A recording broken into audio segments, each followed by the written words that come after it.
If you think you can slander a woman into loving you, or a man into voting for you, try it till you are satisfied.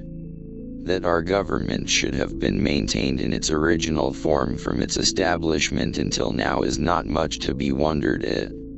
It had many props to support it through that period, which now are decayed and crumbled away. Through that period, it was felt by all to be an undecided experiment. Now, it is understood to be a successful one. We can succeed only by concert. It is not, can any of us imagine better, but, can we all do better? In great contests each party claims to act in accordance with the will of God. Both may be, and one must be wrong. It would astonish if not amuse the older citizens to learn that I, a strange, friendless, uneducated, penniless boy, working at $10 per month, have been put down as the candidate of pride, wealth, and aristocratic family distinction. I think that slavery is wrong, morally, socially and politically.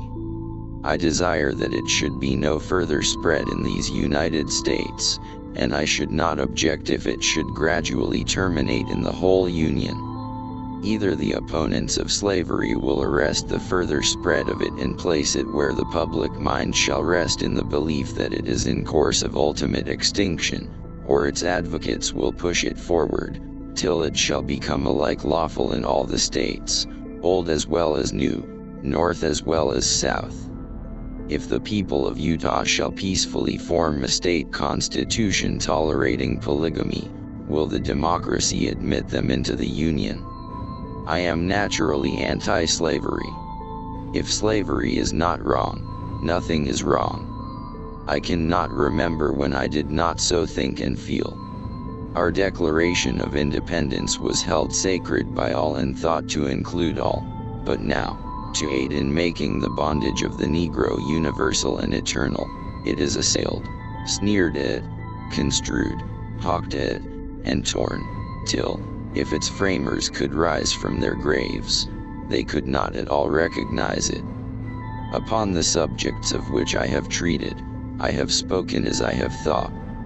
I may be wrong in regard to any or all of them, but, holding it a sound maxim that it is better only sometimes to be right than at all times to be wrong, so soon as I discover my opinions to be erroneous, I shall be ready to renounce them.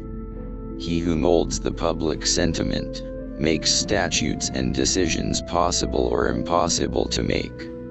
Allow the president to invade a neighboring nation whenever he shall deem it necessary to repel an invasion, and you allow him to do so whenever he may choose to say he deems it necessary for such purpose, and you allow him to make war at pleasure. Being elected to Congress, though I am very grateful to our friends for having done it, has not pleased me as much as I expected. Biographies, as generally written, are not only misleading but false. In most instances, they commemorate a lie and cheat posterity out of the truth. For my part, I desire to see the time when education, and by its means, morality, sobriety, enterprise and industry, shall become much more general than at present, and should be gratified to have it in my power to contribute something to the advancement of any measure which might have a tendency to accelerate the happy period. The legal right of the Southern people to reclaim their fugitives I have constantly admitted. The legal right of Congress to interfere with their institution in the states, I have constantly denied. We think the Dred Scott decision is erroneous. We know the court that made it has often overruled its own decisions, and we shall do what we can to have it overrule this. I have always been an old line Henry Claywick.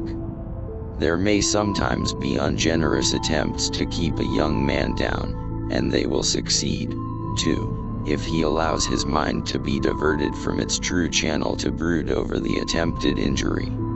Let the people on both sides keep their self-possession, and just as other clouds have cleared away in due time, so will this, and this great nation shall continue to prosper as before. Oh, yes, you Virginians shed barrels of perspiration while standing off at a distance and superintending the work your slaves do for you. It is different with us. Here it is every fellow for himself, or he doesn't get there. Someday I shall be president. Nothing new here, except my marrying, which to me is a matter of profound wonder.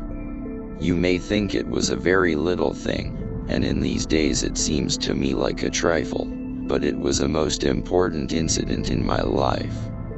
I could scarcely credit that I, the poor boy, had earned $1 in less than a day, that by honest work, I had earned $1. I was a more hopeful and thoughtful boy from that time. I learned a great many years ago that in a fight between husband and wife, a third party should never get between the woman's skillet and the man's axe helve. By what principle of original right is it that 1/50th or 1/90th of a great nation, by calling themselves a state, have the right to break up and ruin that nation as a matter of original principle? If I like a thing, it just sticks after once reading it or hearing it. I am like a man so busy in letting rooms in one end of his house, that he can't stop to put out the fire that is burning the other.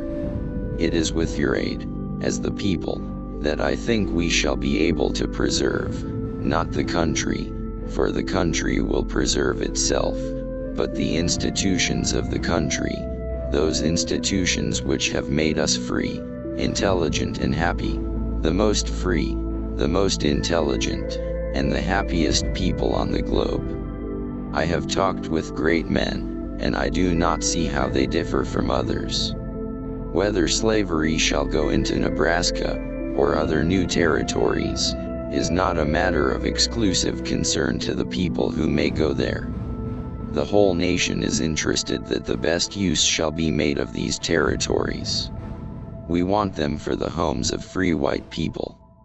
The people themselves, and not their servants, can safely reverse their own deliberate decisions.